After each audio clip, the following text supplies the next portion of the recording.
تعالى وبركاته. إن الحمد لله نحمده ونستعينه ونستغفره ونعوذ بالله من شرور أنفسنا ومن سيئات أعمالنا. من يهده الله فلا مضل له ومن يضلله فلا هادي له والعاقبة للمتقين ولا عدوان إلا على الظالمين. أشهد أن لا إله إلا الله وحده لا شريك له وأشهد أن محمدا عبده ورسوله بلغ الرسالة وأدى الأمانة ونصح للأمة وجاهد في الله حق الجهاد حتى تركنا على المحجة البيضاء وعلى الملة الواضحة الغراء ليلها كنهارها لا يزيغ عنها إلا هالك. اللهم صل وسلم وبارك على سيدنا محمد وعلى آله وأصحابه ومن دعا بدعوته واهتدى بهديه إلى يوم الدين. رب اشرح لي صدري ويسر لي أمري واحلل عقدة من لساني يفقهوا قولي. اللهم آتنا إيمانا ويقينا. اللهم آت نفسي تقواها وزكيها أنت خير من زكاها أنت وليها ومولاها. أما بعد. Ikhwatul iman rahimakumullah. Alhamdulillah, kita panjatkan syukur kepada Allah Subhanahu wa taala.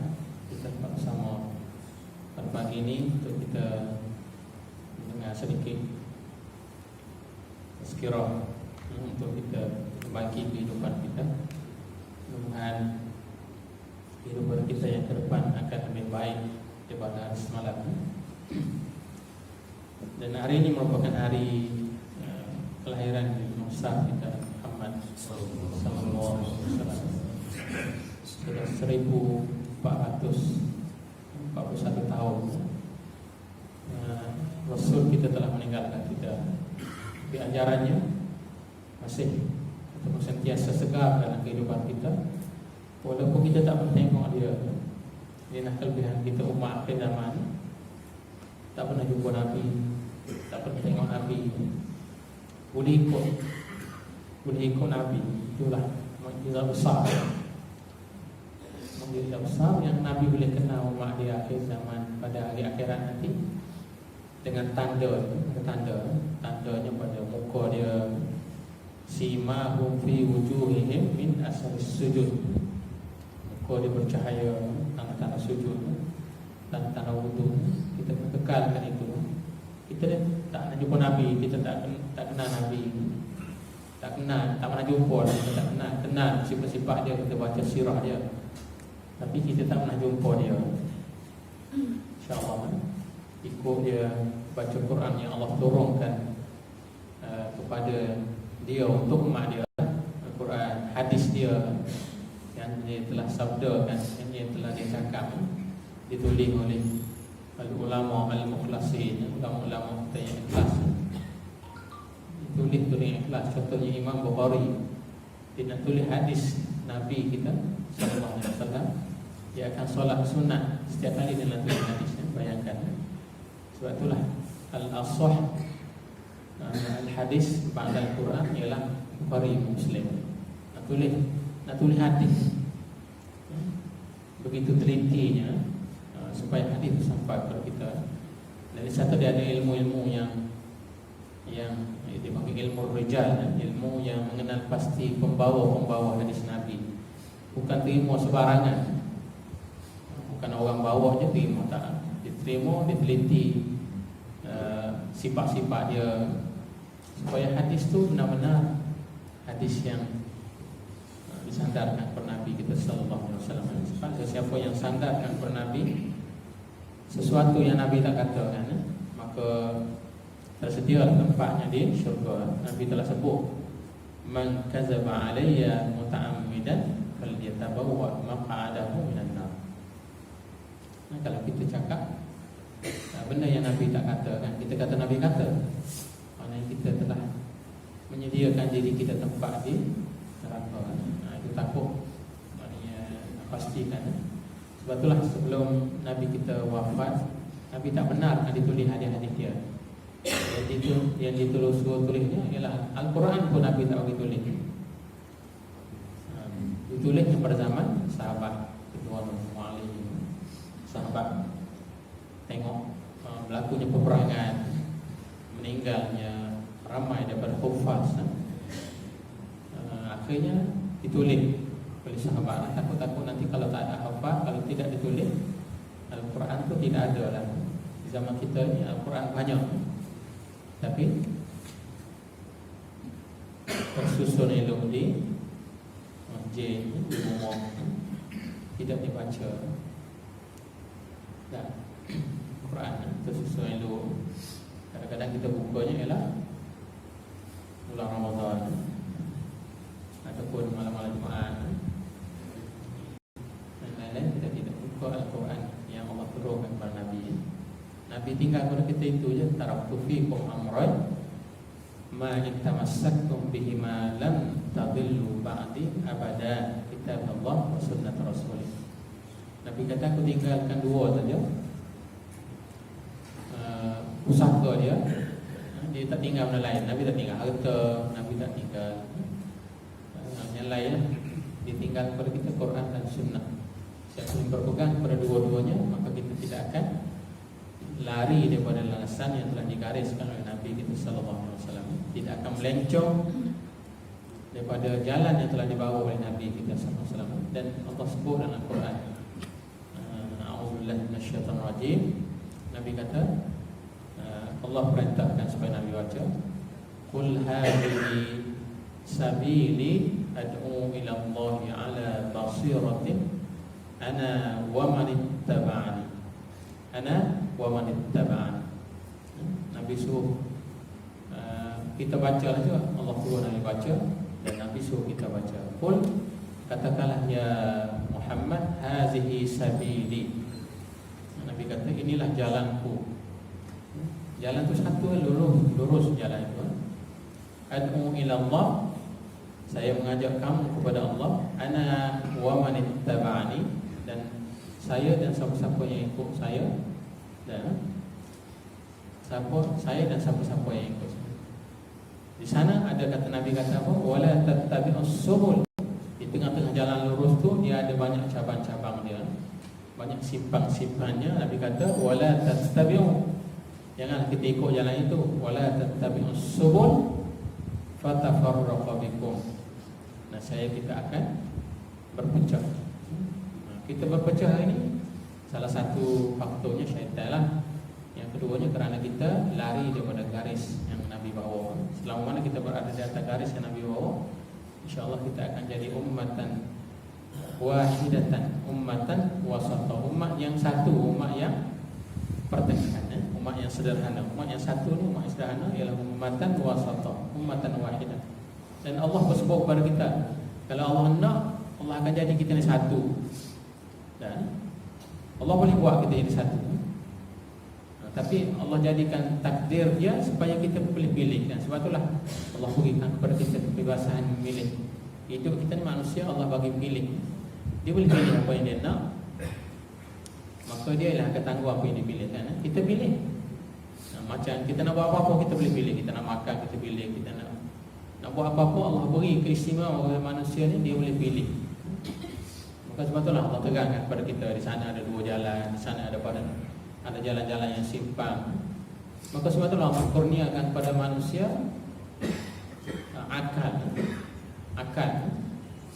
Dengan akal saja kita tak akan jumpa jari Tuhan. Sebab itulah orang cerdik di zaman kita ni ramai orang cerdik, tapi tak kenal Tuhan dia. Tak jumpa jari Tuhan dia. Dia patuh kepada selain daripada Allah. Dia patuh kepada selain daripada Allah. Ramai kita yang beriman, yang hadir ke rumah Allah pagi subuh dan datang ni, alhamdulillah. Yang tak kenal Allah, tak tahu di mana, masa ni tak tahu di mana lagi, itu kita doa kepada Allah Subhanahu Wa Taala. Sebab tu Nabi ketika mana datang seorang sahabat dia untuk doa laknat, Nabi tak doa. Nabi doa kata, Allahumma hdi qaumi fa innahum la ya'lamun. Ya Allah, hidayahlah kepada kaumku, mereka tu tidak tahu. Nabi doa supaya diberi hidayah. bukan doa laknat. Bukan doa supaya seseorang itu dilaknat. Kita kalau saudara-saudara kita, kawan kita terus menyimpang kan, doa kita ajak je sampai kita beritahu je sampai kita doa. Ya Allah, tunjukkanlah jalan kepada saudaraku, kawanku ini. Sebut nama dia. Itu adalah merupakan senjata kita, senjata mukmin. Sebab tugas kita adalah mengajak, dan Allah pun maklum kepada kita. Tugas kita adalah mengajak. Tugas Allah, kerja Allah tu nak beri hidayah, kata nak beri hidayah kan? Tugas kita ialah ajak dia, beritahu dia, dekati dia, cerita kepada dia, sehingga dia kembali kepada Allah Subhanahu Wa Taala.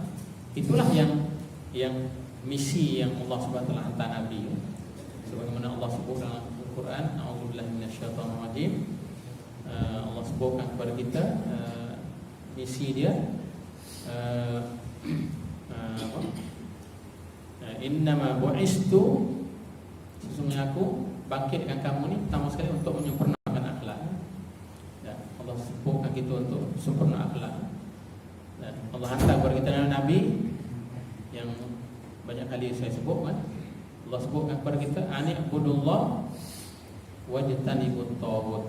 Allah hantar kepada kita Nabi dan Rasul untuk supaya kita ni patuh kepada Allah dan menjauhi taghut. Itulah kerja kita. Jangan kita putus asa di atas kerja kita. Beritahu ajak sehingga dia sedar. Sehingga dia sedar dan dia kembali kepada Allah kan. Datang Allah dan ni tak ada masalah, saya pun tak bimbang dah. Tapi saudara-saudara kita, kawan kita yang duduk di luar sana, yang maknanya waktu solat pun tak tahu mana, itu keadaannya. Sebagaimana saya dengan pelajar saya, kalau pagi-pagi kita masuk kelas jumpa dia, maknanya saya akan tanya solat dulu. Solat. Sebab remaja kita 20 bawah pada masa ini, baru ni kita buat satu kajian media agresif contohnya di pusat-pusat pengajian. Apa yang dia orang buat? Budak-budak dah tengok dia tengoklah benda-benda yang tidak senonoh melalui media. Sekarang tak payah tengok TV dah, tengok handphone, duduk senyap-senyap seorang-seorang. Remaja-remaja kita tahu itulah perbuatan-perbuatan dia yang berlaku hari ini. Remaja kita ni alhamdulillah, orang macam kita ni dah 40 tahun ke atas alhamdulillah kalau boleh kekal dengan keadaan kita ni, insya-Allah. Tapi yang remaja kita di pusat-pusat pengajian, terutama hari ini pendidikan agama tidak dititik beratkan, tidak jadi mandatori. Agama ni nak ambil boleh, tak nak ambil boleh. Dia sudah menjadi suatu subjek elektif.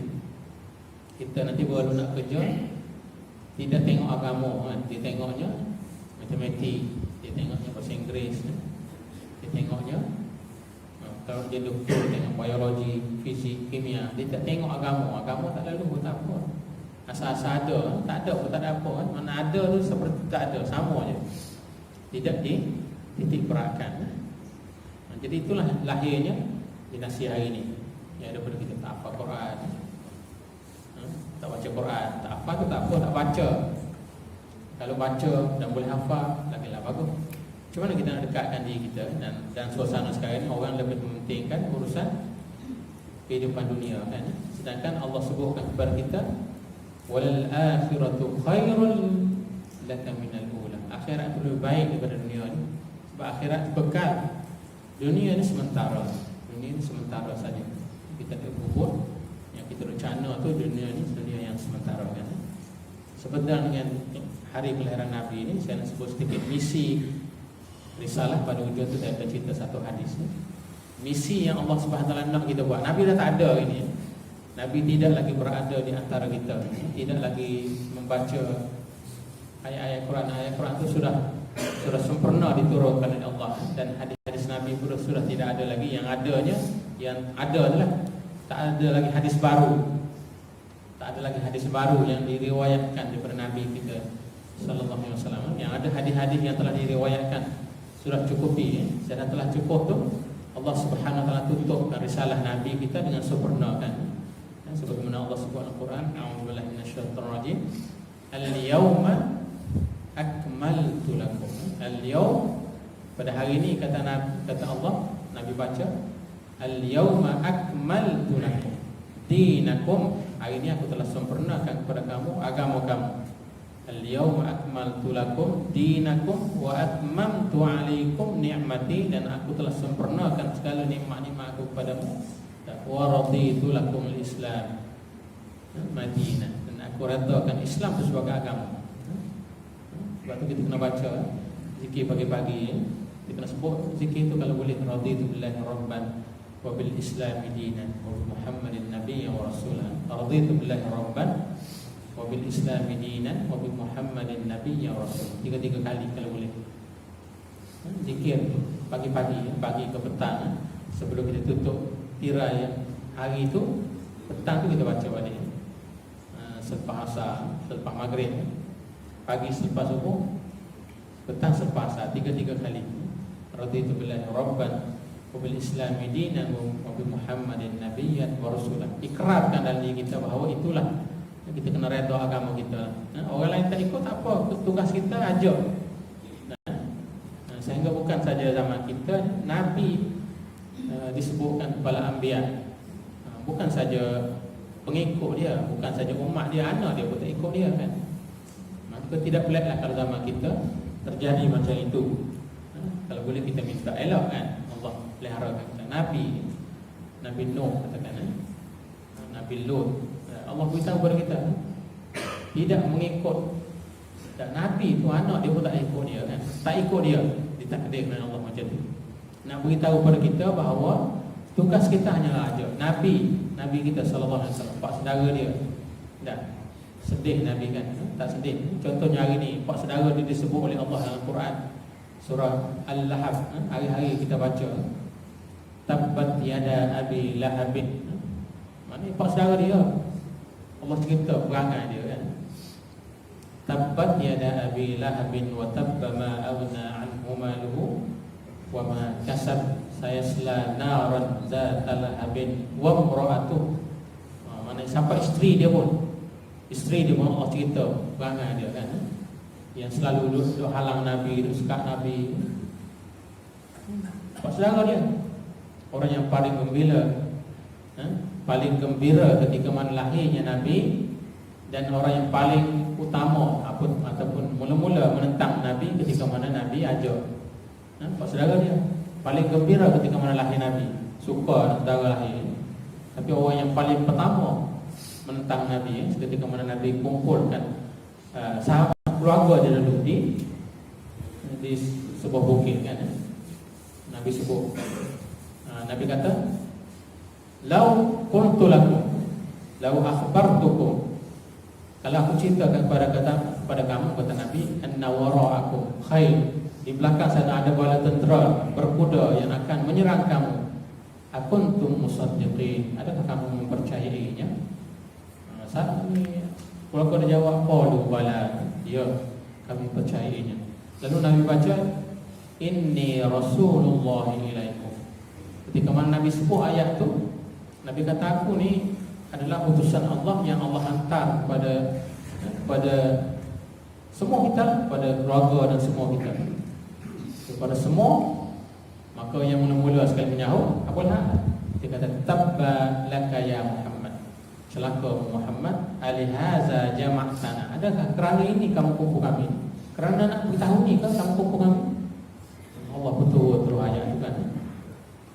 Tabbat yada abi lahabin wa tabba ma aghna anhu maluhu wa ma kasab. Tidak akan mampu melindungi dia, tidak akan mampu menolong dia. Ma aghna itu mana tidak boleh memperkayakan dia, tak boleh bantu dia, tak boleh tolong dia. Maluhu wa ma kasab, harta dia dan apa yang dia buat, tak boleh bantu dia akhirat nanti. Saya selanaran, kami akan bakar dia dengan api, kata Allah. Wa mura'atuh, dan isteri dia hammalatal hatab, yang selalu sekat Nabi, letak duri, letak rentangan lah. Jalan Nabi lalu dia letak. Itu kerja isteri dia, Allah beritahu. Dan yang dibacalah, mana yang kita yang tak pernah duduk zaman Nabi pun tahu pasal apa Allah cerita perbuatan-perbuatan ini. Sebab tu dalam Quran kisah-kisah yang banyak yang Allah sebutkan kepada kita. Dan contoh-contohnya kisah Nabi Allah Yusuf AS. dilawan ataupun dimusuhi adik-beradik dia. Mereka awal kan, akhirnya Allah beri hidayah. Mereka awalnya didengki oleh adik-beradik dia, nampak ayah sayang pada Yusuf, dia buat helah bagaimana nak supaya Yusuf ni dinyahkan daripada keluarga. Mula cadanya nak bunuh, akhirnya tak jadi bunuh, campurlah telaga kan. Itu kisah-kisah yang Allah sebut untuk kita tengok bahawa itulah rintangan para anbiya. Asyadul bala al-anbiya. Ujian yang paling teruk Nabi lah. Summal amsal. Lepas tu orang yang kemudian macam kita dah tahulah ujian macam mana. Ujian bagi kita ni kadang-kadang ujiannya remeh-remeh je. Tidaklah macam Nabi. Nabi ni berdepan dengan ujian yang besar. Sebab itulah dia sebut balasan yang besar untuk ujian yang besar, dan cara yang besar untuk maknanya ujian yang besar yang Allah berikan kepada kita. Kalau ujian kecil-kecil, kecil je lah balasan dia kan. Yang besar kan, sebab tu orang yang besar ujiannya memerlukan kesabaran. Kita takut tak boleh sabar kan? Takut tak boleh nak sabar dengan ujian yang besar. Contohnya ada Nabi yang Allah cerita, Nabi Yunus AS contohnya, dia telah meninggalkan umatnya kerana berat cabaran tu lagi. Naik kapal tengah laut, akhirnya Allah Subhanahu hantar ribut. Hantar ribut bala tu kan, hantar ribut, dia undi, dia yang kena terjun ke laut, terus ditelan oleh ikan paus kan. Telan ikan paus, bila dia berdoa kepada Allah Subhanahu Wa Taala, malaikat bawa naik. Dia kata rasanya suara ni pernah dengar. Macam tu. Bayangkan kalau kita tak pernah doa kepada Allah, tak pernah didengar suara kita di langit ni, tak pernah doa kepada Allah, tak minta benda yang baik kan? Sebab kita hidup selesa, tak minta doa dengan Allah. Jadi malaikat bawa naik, sampai saja kepada Allah, dan malaikat kata suara ni rasa pernah dengar kan? Allah kata kepada malaikat, afala ta'lamuna hadza 'abdi Yunus. Kamu tak tahu ke itulah hamba aku Yunus? Kalunya hamba kamu Yunus, mengapa tidak beri syafaat kepada dia? Dengan sebab malaikat bawa naik kepada Allah, Allah tak dengar, Allah tahu dah. Jadi malaikat bawa naik, maka Allah SWT bebaskan Nabi Allah Yunus daripada perut ikan paus. Allah kata, laula kana minal musabbihin, kalaulah tidak kerana dia menjadi orang sentiasa bertasbih kepadaku, la labisa fi batnihi ila yaumi yub'atsun, maka aku akan kekalkan dia dalam perut itu sampai kiamat. Maka bertasbih kita, tasbih kita, zikir kita kepada Allah yang boleh menyelamatkan kita daripada azab Allah Subhanahu Wa Taala. Tasbih ni suara jangan dengar. Malaikat pun tak pernah naik, dia kata ni suara tak pernah dengar. Peliklah kita. Masa susah dia nampak, masa susah jauh dengar suara. Jadi masa senang inilah kita kena dengar kepada Allah Subhanahu Wa Taala, tasbih. Tasbih. Ketika mana kita seorang lah, ketika mana orang tak tahu tasbih ramai-ramai ni orang dengar, tasbih seorang-seorang. Kita duduk di mana pun, kita dengan Allah Subhanahu Wa Taala saja. Allahu Alim, Allah tu sifatnya Alim, Maha tahu apa yang kita buat. Maha mengetahui apa yang kita buat. Jadi kita dengan Allah Subhanahu Wa Taala, itulah risalahnya yang Allah nak kepada kita. Dan bagi sama jumpa saudara kita yang semayang jemaah kurang, kita maklum dia. Mari sekali kita jemaah, maklum dia, ajak dia. Walaupun dia kata apa, itu soal dia. Sebab Allah akan beri pahala berdasarkan kepada apa yang kita buat, dan bukan berdasarkan perubahan orang. Kalau orang tu berubah hukum kita, macam kalau tengok apa yang dibuat oleh Ustaz Habib Liu katakan, mungkin kita tak mampu nak buat dengan dia. Malam-malam pergi bawah jambatan, ajak orang. Yang disebut terbaru saya tengok tu, seorang uncle tu, Chinese ni, sekarang dah mengucap syahadat. Kerja dia, kita tak mampu nak buat macam tu. Pergi bawah jambatan, ajak orang. Pernah ada macam tu. Tugas kita ni ajak, lepas tu kita kumpul, dan yang ketiga kita didik dia. Ajak, kumpul dan didik. Inilah kerja kita, kerja Nabi-Nabi. Nabi dulu dia ajak orang yang dah percaya, dia kumpul. Dan sebab itulah rumah yang Nabi kumpul tu nama dia Al-Arkam dulu kan. Bukan Al-Arkam hari ni. Rumahnya nama Darul Arkam. Nabi kumpul di tempat untuk proses pendidikan. Kena ajak, kena kumpul, didik. Orang yang respon kepada ajaran Islam, kita kena didik. Kita ni Kuliah ni pun salah satu daripada didik lah. Tapi didikan sempurna je lah. Tengok dia baca Quran, tengok dia baca hadis, bedah buku sekali-sekala. Cari buku-buku yang boleh membina pemikiran kita, kita bedah buku, bakat-bakat baca, lepas tu bincang, bedah buku. Kuliah kita ni bukan bedah buku, kita hanyalah peringatan. Bedah buku ni kalau kita baca seorang pun boleh, nanti tanya. Itu bedah buku, cari buku-buku yang kecil-kecil. Contohnya buku Hazati yang ditulis oleh almarhum As-Sayyid Qutb. Boleh baca buku itu, Hazati. Inilah agama. Dalam tu dia cerita semua apa agama kita. Kita sendiri pun kadang-kadang tidak kenal sangat agama kita. Hazati. Agama ni Hazati nama benda sebenarnya. Disebut dalam tu ada bimbingan, bukunya nipis saja sudah diterjemah. Inilah agama. Boleh tengok dalam online, kalau kita tulis inilah agama, sudah ada yang diterjemah. Google tengok yang diterjemah oleh sahabat kita di Indonesia kan. Hazati, Al-Mustaqbal li Hazati, contohnya masa depan untuk agama ini. Ada buku-buku itu ditulis.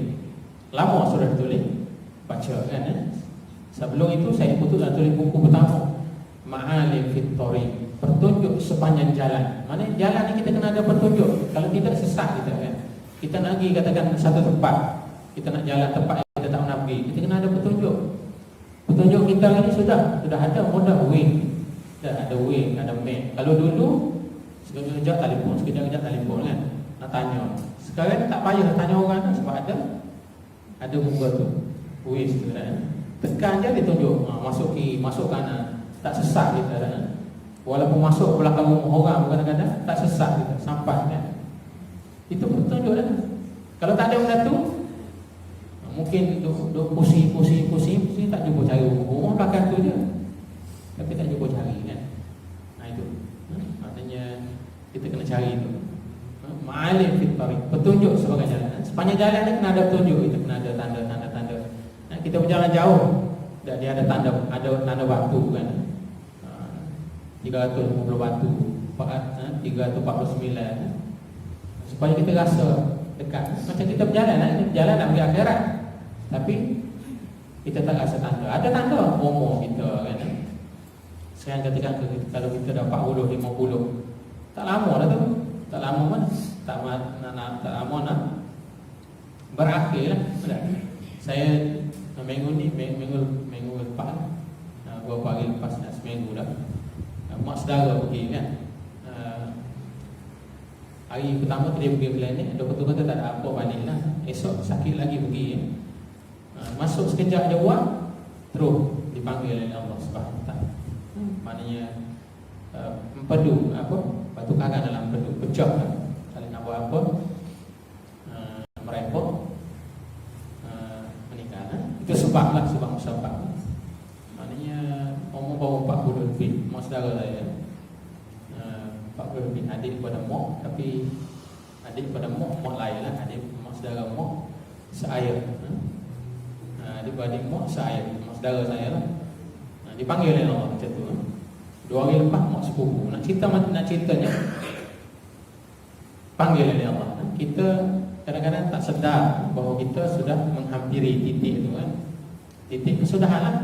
Sebab kita ni duduk sekejap di sini, 60 tahun, 50 tahun, 70 tahun, 90 tahun, 90 tahun, paling lama yang kita jumpa sekali negara kita 94 tahun kan. 95. Kita tak tahu lagi sampai umur itu atau tidak. Kita kena ingat Allah. Kalau saya ikut umur ayah 78 kan, sudah dipanggil oleh Allah. Kita area itulah ikut selalunya keturunan ya, umur kita. Saya punya adik-beradik pada umur, abang dia, kakak dia sudah dipanggil oleh Allah. Dua orang kan, tiga orang kan. Nak ceritanya umur 50 tak sampai lagi. Dipanggil oleh Allah Subhanahu Wa Taala. Itu cerita kepada kita. Jadi kita kena ingat misi kita. Peringatan itu supaya apa? Supaya kita ingat, oh mati kita kan. Mati. Kalau tidak kita dah asyik ya, umur 50 pun rasa masih umur 20 lagi dah. Itu berat. Kalau umur 50 dia rasa macam umur 20 tu nak ambil perhatian lebih lah. Sebab tu kita kata apa? Tua-tua keladi, makin tua makin menjadi. Saya ingat dulu ada masa di Kuantan tu, ada seorang kawan tu dia ustaz, dia jumpa dengan seorang tua lah, seekor lagi. Masa tu tali pinggang besar kan, jalan-jalan. Dia kata, pakcik berapa dah umur? Dia kata, ustaz apa? Susah-susah kata dia. Kalau mati pun ustaz, saya kubur saya. Tapi ustaz tu kata betul dia, tapi takut kubur kita berjiran, awak kena ketuk, saya tak boleh tidur kan. Contoh kata kan, awak kena ketuk, saya tak boleh tidur lah kan. Terus sebelah umur jiran kan, nak cerita lah. Dan cerita macam tu keadaan kita kan. Kadang-kadang peringatan lah, beri peringatan kan. Allah sebut dalam Al-Quran dalam surah Al-Baqarah ayat 21. A'udzubillahi minasyaitonirrajim. Ya ayyuhan nas. Ini masa Makkiyah, surah Makkiyah. Biasanya Allah turun, Allah sebut ya ayyuhan nas. Ya ayyuhan nas u'budu rabbakumul ladzi khalaqakum wal ladzina min qablikum la'allakum tattaqun. Wahai manusia, sekalian manusia kan? Masa tu tak ramai lagi beriman. Allah suruh kepada seluruh manusia, beriman ke tak beriman ke, kita kena ajar. Wahai sekalian manusia, kita kena sebut dia. Yang tidak beriman, wahai manusia, u'budu rabbakum, sembahlah, abdikanlah diri kamu kepada Tuhan kamu, allazi khalaqakum, Tuhan mana? Yang telah menjadikan kita, wallazina min qablikum, yang telah menjadikan sebelum daripada kita, la'allakum tattaqun, mudah-mudahan kita bertakwa. Maknanya mudah-mudahan, bukan bermakna bila kita buat segala yang Allah suruh tu kita akan menjadi orang yang bertakwa. Tidak, la'allakum tattaqun. Kita di puasa contohnya, ya ayyuhallazina amanu kutiba alaikumusiyam kama kutiba alal ladzina min qablikum la'allakum tattaqun. Ujung ayat tu Allah kata la'allakum tattaqun. Mudah-mudahan kita akan menjadi orang yang bertakwa. Kita ajak orang, mudah-mudahan kita akan menjadi orang yang bertakwa. Kita suruh orang, mudah-mudahan kita ingatkan diri kita. Saya cerita kepada orang, mudah-mudahan saya lebih lagi kena teringat daripada ikhwah semua kan, daripada ikhwah dan akhwat yang ada pada hari ini, subuh ni. Saya lebih ingat lagi. Dengan saya cerita tu saya lebih ingat. Dengan saya cerita saya lebih ikhlas lagi. Nak macam tu. Sebab apa? Sebab kita dengan Allah. Kita dengan Allah. Tahu ikhlas kita, tahu ibadat kita, tahu perbuatan kita, Allah saja yang tahu. Dan kita boleh sembunyi hari ini. Yang buruk kita boleh sembunyi, tapi hari akhirat nanti Allah Subhanahu Wa Taala akan berikan kepada kita kan. Fa'amma biyani ini. Siapa yang Allah beri buku dia tu, buku dia lah, buku hidup dia, riwayat hidup dia, daripada dia lahir sampai dia mati, Allah tulis. Allah suruh malaikat dia tulis. Hari kiamat dia beri kepada kita. Fa'amma man utiya kitabahu biyaminihi fasawfa yuhasabu hisaban yasira wa yanqalibu ila ahlihi masrura. Dia akan dapat kitab tu, maka dia akan kembali kepada ahli keluarga dia gembira, sukaria. Macam kita lah dapat keputusan cemerlang, dapat 9K plus kan. Balik tu gembira jumpa keluarga. Wa amma man utiya kitabahu wara'a zahri, dan mana siapa yang diberikan kepadanya melalui pintu belakang, fasawfa yad'u subura wa yasla sa'ira, maka dia akan dapati perbuatan yang terteruk, maka dia akan dibakar dengan neraka. Apa itu pun kalau boleh dia tak nak jumpa keluarga dia. Macam kita lah, tak dapat keputusan tak elok. Keluarga pertama cerita. Sebab tu dalam surah Isra adalah satu ayat lain, Allah sebutkan kepada kita, Iqra kitabak. Allah kata kepada kita, bila diberikan buku itu, Nabi kata, Allah kata Iqra kitabak, bacalah buku kamu itu, kafa bi nafsikal yawma 'alaika hasiban. Memadailah pada hari ini kamu sendirilah yang boleh cek, hisab, banyak ke buruk baik, banyak ke ataupun banyak ke yang baik ataupun banyak ke yang buruk. Iqra kitabak, bacalah diary kita, kafa bi nafsikal yawma 'alaika hasiban. Memadai pada hari itu kita sendiri yang tahu baik ataupun buruk. Kita bila baca buku tu tahu. Kita kalau kita tulis sendiri pun kita tahu tak? Hak buruk tulis, hak baik tulis, tua tengok nanti. Allah. Kalau kita tulis sendiri, tapi dari kita dia tidak tahu, buanglah dah. Tulis, buang. Kau tahu lepas, tak tahu mana dah. Nah, kalau boleh tulis, dan zaman sekarang boleh masuk dah, boleh masuk dalam Google Drive, boleh tengok. Bila-bila masa, di mana saja kita berada, kita boleh tengok.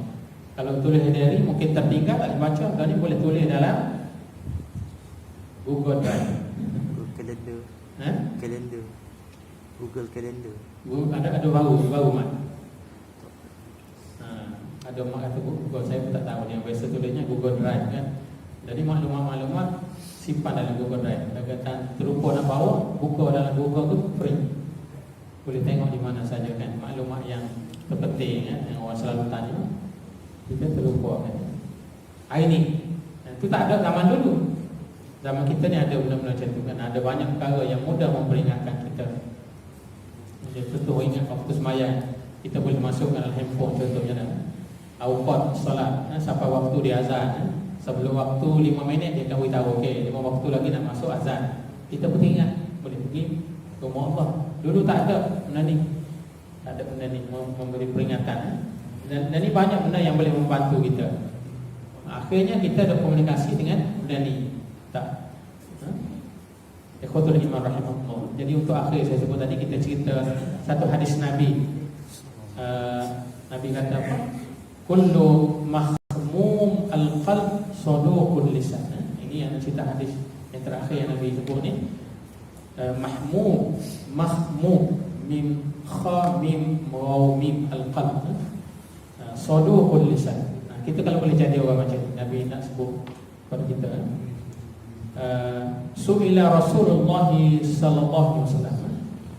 Nabi telah ditanya oleh para sahabat, ayyun nasi afdal? Manusia bagaimanakah yang paling baik?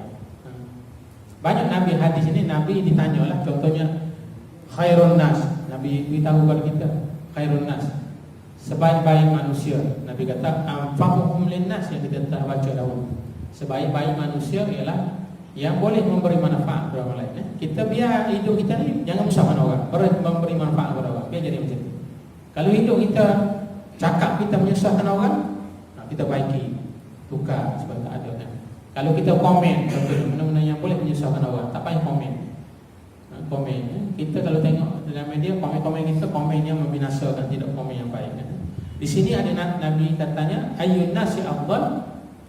Manusia bagaimanakah yang paling baik? Nabi kata apa? Kullu mahmum al-qalb saduqul lisan. Orang yang mahmum al-qalb saduqul lisan. Mahmumul qalb kata Nabi at-taqiyyu an-naqi. Orang yang taqi. Taqi ni takut kepada Allah. Dia nak komen tu dia fikir Allah dulu. An-naqi, naqi ni maknanya tidak pernah membuat dosa kepada orang. At-taqi, mahmum tu maknanya at-taqiyyu an-naqi. Kita kena jadi orang macam tu. Kalau kita rasa kita bercakap ni tak boleh memberi faedah, tak payah bercakap. Nabi pun dah pesan ada satu hadis lain. Nabi kata apa? Man kana yu'minu billahi wal yawmil akhir falyakul khairan aw liyasmut. Kalau kita ni orang yang beriman Allah, berkata baik ataupun diam. Berkata baik, diam. Itu ajaran Nabi. Kita ni tak boleh jadi macam tu. Berkata baik pun tak boleh, diam pun tak boleh. Cakap tidak contohnya. Kita kena berkata baik ataupun diam. Berkata baik ataupun diam. An-naqi at-taqi. Allahu akbar. Nabi ni pesan, la ismun fihi wala baghyun, tidak pernah melampau dan tidak pernah buat dosa kan. Wala ghillun wala hasad. Tidak pernah ada iri hati dan tidak pernah ada dengki. Ghillun ni iri hati. Kita tengok orang iri hati. Seseorang tu dah seseorang kita tengok seorang kita iri hati kat dia kan. Maknanya ghillun, hasad, tidak ada hasad. Itu maknanya mahmum al-qalb. Saduqul lisan maknanya lidahnya kalau cakap benar-benar saja. Tak ada benda cakap benda yang berbohong ke, salah ke. Kita kena tahu tu. Maknanya dua perkara Nabi sebut, mahmum al-qalb, saduqul lisan. Hati kena ada macam. Hati kita lah kena baik dia. Macam mana? Istighfar kepada Allah. Subhanahu wa ta'ala. Kita saja yang tahu hati kita kan. Kita saja yang tahu. Sebab itulah ayat yang saya dah baca dahulu, ayat suratul Isra kan, ayat 22 tak silap saya. Allah Subhanahu wa ta'ala berfirman kepada kita, a'udzubillahi minasyaitonir rajim. Wa qul li'ibadi yaqulu allati hiya ahsan. Nah, yaqulu allati hiya ahsan. Nah, innasyaitana yanzighu bainakum. Innasyaitana lakum aduwwun mubin. Wa qul li'ibadi yaqulu allati hiya ahsan. Allah suruh, tadi Nabi cakap, ni Allah sebut dalam Quran, wa qul li'ibadi. Katalah ya Allah, Allah pesan, katalah wahai Nabi, wahai Muhammad, li'ibadi, kepada semua hamba-hamba kita. Dulu Nabi baca zaman dia, sekarang kita baca kepada zaman kita. Yaqulu allati hiya ahsan. Berkata-katalah di antara kita yang baik, yang ihsan, yang baik kan? Inna syaitan yanzagu bainakum. Syaitan secara peluang nak laga-lagakan kita daripada perkataan kita. Dengan sebab kita berkata, syaitan pun mari cocok dengan kita.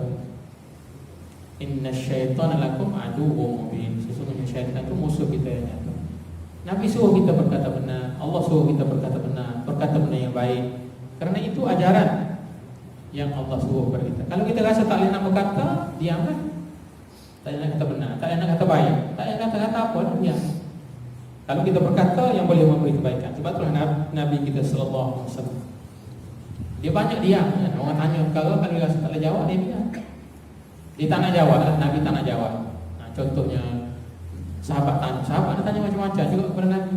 Dia kata, ya Rasulullah, adakah haji itu wajib? Ya, tahu, ada hadis itu. Adakah ya Rasulullah, haji itu wajib setiap tahun? Nabi tak jawab yang tu, pertanyaan tu. Nabi dia lama baru Nabi jawab. Lama. Nabi kata apa? Lau qultu bala law jabat. Kalau kau kata ya tadi, saya haji itu wajib lah setiap tahun, dan kamu tidak akan mampu. Nabi kata, kamu tu bukan kamu sahabat-sahabat Nabi zaman dulu lah, bukan zaman Nabi tu lah. Kamu macam kita hari ni lah, duduk di Malaysia. Kalau daftar hari ni mungkin 30 tahun boleh pergi, contohnya daftar hari ni. Kalau daftar hari ni, kalau daftar 5 tahun lepas mungkin 20 tahun. Kalau daftar hari ni mungkin 30-40 tahun baru boleh dapat. Kalau daftar hari ni lah kalau daftar nak tabung haji. Melainkan kita cari jalan lain. Nak pergi haji itu nak pergi seumur hidup sekali. Kalau tiap-tiap tahun, macam mana kita nak pergi? Dan kita tidak akan mampu. Maka sebab itulah haji itu hanyalah wajib setahun sekali. Contohnya di pantai, Nabi ditanya oleh para sahabat. Dan ditanya oleh sahabat, bawa air ni air biasa. Habis air itu, duduk tepi laut, tak ada air, yang adanya air laut. Sahabat tanya Nabi, dia kata, ya Rasulullah, air laut ni boleh buat wudu tak? Ditanya oleh sahabat. Nabi kata, tuhuru ma'uhu wa hillu maitatuh. Bersih airnya dan halal semua bangkai dalamnya. Maka sebab itulah hari ini binatang laut tak perlu disembelih. Sebesar mana dia pun tak perlu disembelih. Katakan ikan paus besar kan, tak perlu disembelih. Bangkai laut, binatang laut tak perlu disembelih. Binatang darat saja perlu disembelih. Nabi jawab, tuhur ma'uhu wa hillu maitatuh. Bersih airnya, maka air laut boleh buat wudu.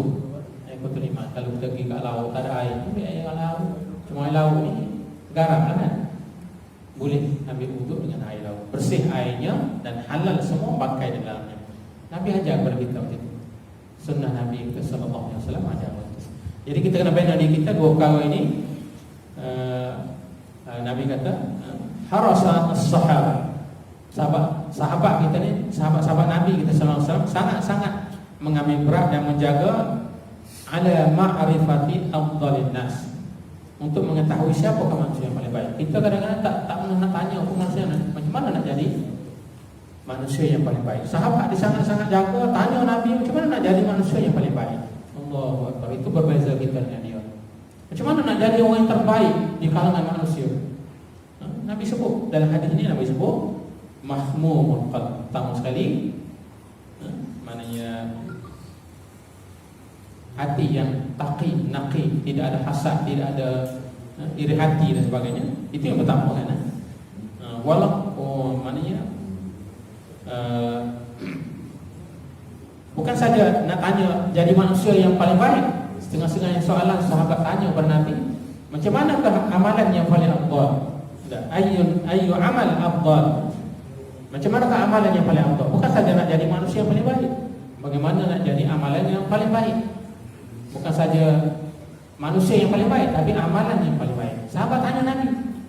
Kita pun tak pernah cari macam tu. Macam manakah amalan yang paling baik? Kita kena tanya juga, kena cari. Pada inilah kita cari. Hari ini saya tidak nak cerita lagi yang tu. Ni hari ini kita cerita manusia yang paling baik. Kalau kita nak jadi manusia yang paling baik, kita kena cari, tanya Nabi lah. Cari hadis Nabi, baca ayat Quran. Kalau kita nak jadi amal yang paling baik pun kena cari Nabi. Bukan cari Google kan. Cari Nabi kita sallallahu alaihi wasallam. Cari hadis lah. Tengok yang selalu kadang-kadang dibaca bahasa pada kita. Haji di Azhar selalu baca pada kita. Maka kawan kita yang baca bahasa tu, tengok kan. Ayu amal afdal, pada ibadah contohnya, amalan paling afdal pada ibadah lah. Supaya apa? Dan supaya mereka tu mendapat ganjaran yang paling sempurna di sisi Allah. Sahabat ni dia jaga nak supaya dapat ganjaran yang paling sempurna di sisi Allah. Harus dia sangat-sangat ambil berat untuk dapat yang itu. Kita tak, kita ini ambil berat benda yang boleh bagi ganjaran dunia yang paling banyak. Mana kalau kerja, mana gaji yang paling besar. Saya itu ada jumpa dengan student saya. Dia kata, saya ustaz gaji tak banyak, 40,000 kata dia. Kerja apa? Welding. Apa? Kerja welding bawah air. Kerjanya welding, paip minyak tu bawah laut. Kerja dia 2 minggu sebulan dia. Saya jumpa dengan dia, nama tu jumpa. Itu pelajar kan, pelajar saya dulu. Kerjanya macam tu, mekanikal lah. Sah kan, itu yang pertama tadi. Yang kedua ni, Nabi sebut tadi, macam mana kita nak jadi orang yang paling baik tadi? Ialah kita kena banyak-banyak berdiam diri dan tidak banyak cakap. Sodukul lisan, benar lidah kita.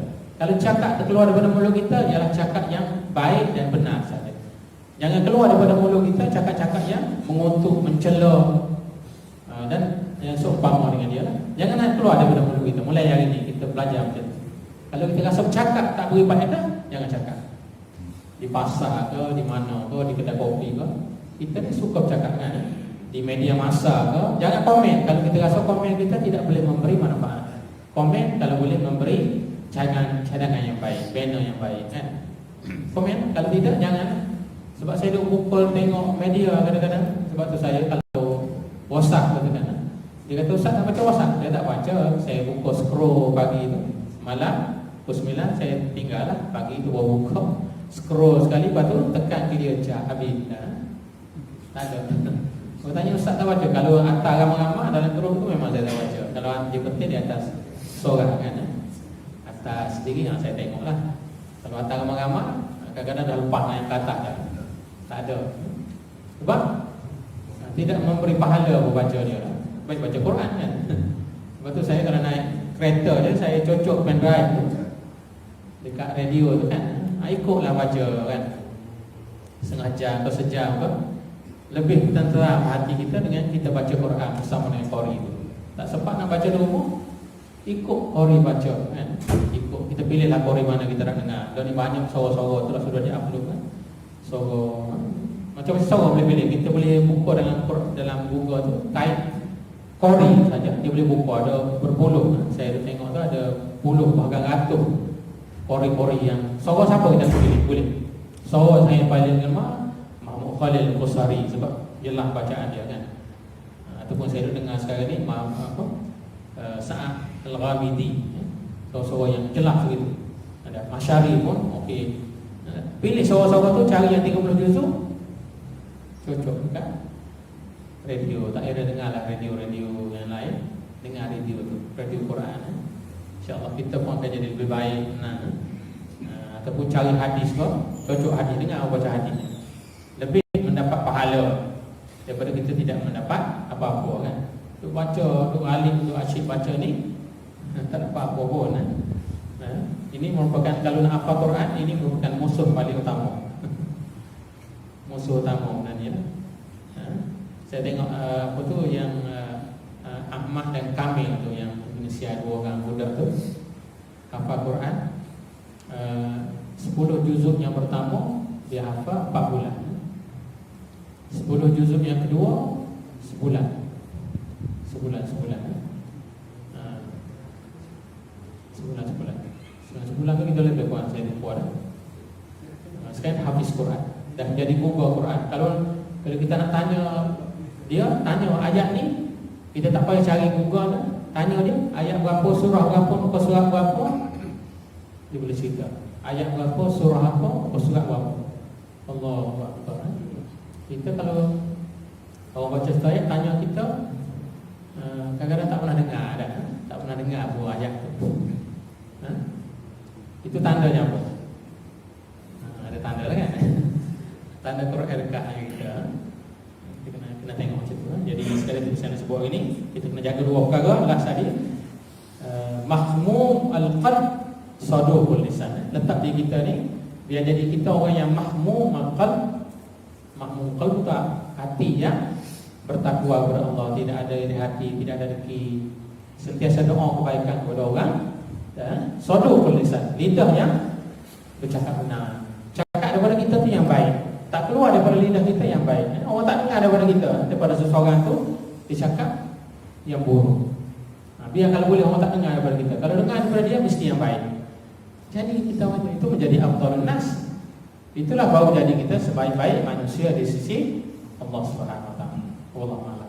Sekali itu untuk hari ini, mudah-mudahan sedikit yang saya cerita pada 40 minit itu akan membina diri saya terutamanya, cerita kepada orang ni dan kepada kita semua yang hadir pada kuliah subuh kita ini untuk jadi umat yang baik, umat yang diredai oleh Allah, maknanya sebaik-baik manusia, supaya kita jumpa nanti kita boleh kenal antara kita. Oh, inilah kita ada jumpa syurga nanti, guru-guru kita ni, insya-Allah kita nak jumpa di tempat yang istimewa, itu syurga Allah Subhanahu wa taala. Tak ada orang, kalau kita tanya orang yang buat jahat pun dia nak masuk syurga dah. Tak ada orang yang macam kita tengok student lah, kalau saya tanya pelajar, orang yang tak belajar pun dia nak lulus dah. Kalau boleh sekolah tak pergi katakan, kalau ngaji universiti kelas tak pergi, tapi dia nak lulus semula, tak ada katanya nak gagal, tak nak ada. Tapi perbuatan dia tu yang menyebabkan dia gagal. Orang yang nak lalai semula dia kena kelas pergi, kerja kena buat. Itu pun kadang-kadang tidak boleh jadi cemerlang dah. Kita ibarat macam itulah nak masuk syurga tu pun. Duk mari semayang hari-hari ni pun boleh tentu lagi. Dah. Salah sikit ke mungkin dah insya-Allah kita kena mohon taubat kan. Orang tak mari langsung, angan-angan ni sama. Sebab itulah Nabi kata al-iman laisa bitamanni. Iman ni bukanlah suatu angan-angan, bayangan, mimpi. Mimpi saja tak cukup, tapi kena buat dengan perbuatan. Contoh kita tengok, saya dengar apa itu Ustaz Badli Shah. Contohnya kereta Honda kan. Dia ada slogan kepada Honda. Apa dia slogan? The power of dream. Sebab Honda ni dulu, nama dia Honda, dia kerja dengan Toyota. Kerjanya buat satu alat je daripada Toyota. Satu ketika dia cerita kepada Toyota, kepada tauket Toyota, saya nak buat kereta dia satu hari. Dia kata tak payahlah kamu ni Honda, kerja dengan Toyota sudahlah. Tapi dia mimpi. Dia bayangkan dia akan buat Honda. Hari ni dia nak buat Honda, yang merupakan saingan utama kepada Toyota kan. Kerana apa? Kena the power of dream. Mimpi tu, bayangan kan. Kereta dia hari ni kalau tengok Toyota, apa kita panggil macam Asia lah. Everyone can fly. Dan dulu kita nak naik motor berpayah dah ni. Mudahnya tiket beli awal RM1 boleh dapat dah kalau dah tak lain kan. The power of dream, mimpi. Mudah-mudahan kita diberkati oleh Allah. Sama-sama kita tutup dengan tasbih kafarah surah Al-Asr. Subhanallah wa bihamdika asyhadu an la Subhanallah wa bihamdika asyhadu an la ilaha illa anta astaghfiruka wa atubu ilaik. Subhanallah wa bihamdika asyhadu an la ilaha illa anta astaghfiruka wa atubu ilaik. Bismillahirrahmanirrahim. Wal 'asri innal insana lafi khusr illa allazina amanu wa amilus solihat wa tawassaw bil haqqi wa tawassaw bis sabr. Aku qauli hadza astaghfirullahal azim li wa lakum. Assalamualaikum warahmatullahi taala wabarakatuh.